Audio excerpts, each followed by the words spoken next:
শুয়ে গেছিল, তাই বর্তমানে মেলফিবারে গ্যাস পরবর্তীতে ক্যালসিয়াম থেরাপি দেওয়ার পরে তো এনার্জি দাঁড়াইতে পারে, একটু কষ্ট হয়, উইক আছে। এবং এটা যেহেতু বেশ কয়েকদিন শুয়েছিল, সেই জন্য এটা ওই ডাউন সিনড্রোম হিসাবে ট্রিটমেন্ট হইতেছে।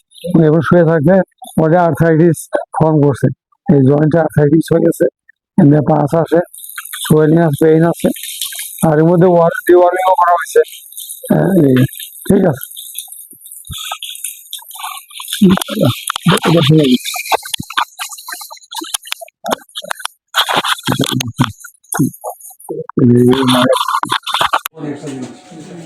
এই যে পয়েন্ট অফ এলবো, এখান থেকে একটা লাইন লাস্ট ট্রিপের বেস পর্যন্ত, এই যে টানলা, this is lungs, this is lungs, and this is liver right side, left side.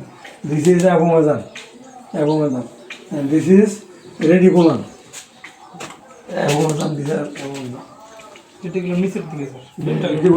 এরপর abdomen হয়ে যায়, এটা abdomen, এই যে abdomen, আর এরপরে সামনে নিচে রেটিকুলাম সামনে, আর এই abdomen, এই abdomen এদিকে আসে।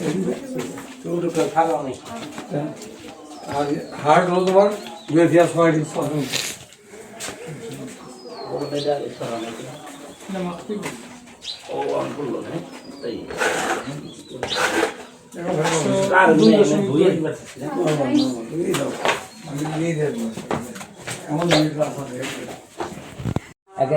একলাই উঠলো, মানে দৌড়া লাগে নাই, শক্তি করা লাগে নাই। আবার কালকে সকালেও সেই একই অবস্থা, কোন মানে তাহলে গাই জানো উঠে, তাহলে গাই শুয়ে থাকে, খাড়িয়ে থাকলে মনে করেন ওটার একটা আছে না, একটা মানুষ, সুস্থ মানুষ খাড়িয়ে থাকলেও তো মানে নিজের বাট ফাড়ি না, বাট ফাড়ি আছে। আচ্ছা ঠিক আছে, চলো যাই।